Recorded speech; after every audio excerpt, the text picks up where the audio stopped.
څه خدمت مو ماته موبایل راواخله چې نه ماته یو زه موسیقي تا ته ژوندی لګوي زه د خو داسې نور څوک وي بس همداته ته تا ته خبر درکړم هېڅ مشکل نشته ته کولی شې چې هر وخت ماته خبر راکړې صحیح شو فقط وایس میسج پرېږده نو زه پوهېږم کار کېږي صحیح شو بعد نه دا دلته ژوندی لګوي خیر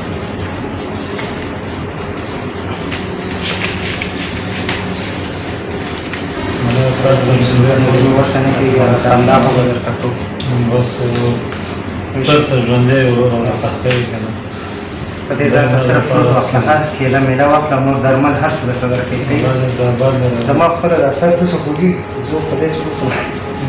چېرته پرېږدم زه میله کې به دلته ژوندی لګوي الله دې ډیزاین ووځه دا سر درد یې زه ختم کړم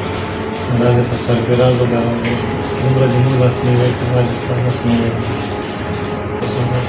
امین دا دې په ټولو باندې ټول مسلمانانو سره دې مونږ مشکل پاک پروردګار دې ستا مشکلات هم په عقیدت کړو او بس کې پاک پروردګار دې ټول سره سلام خوشحاله اوسئ الله برکت ستا برکت دغه دې زه رارسېدلی تاسو نه وې راسره دا خلک به د ماته د کمه شوی او دا ځای به د کمه شوی دومره به د ما علاج د کمه شوی خوشحاله اوسئ زه به خپله همکاري وکړم خوشحاله اوسئ زه یو منډه کوم وطن ته جامې مامې مچوم لږه دوا مې خورم د سترګو تکلیف مې زیات دی په وخت رسېږم انشاءالله د شفاخانې والا سره زه په رابطه کې ستا به درمل په وخت درکول کېږي صحیح ده سر د ژوندي لري ورور آباد اوسه امین پاک پروردګار دې سرفراز خوشحاله اوسئ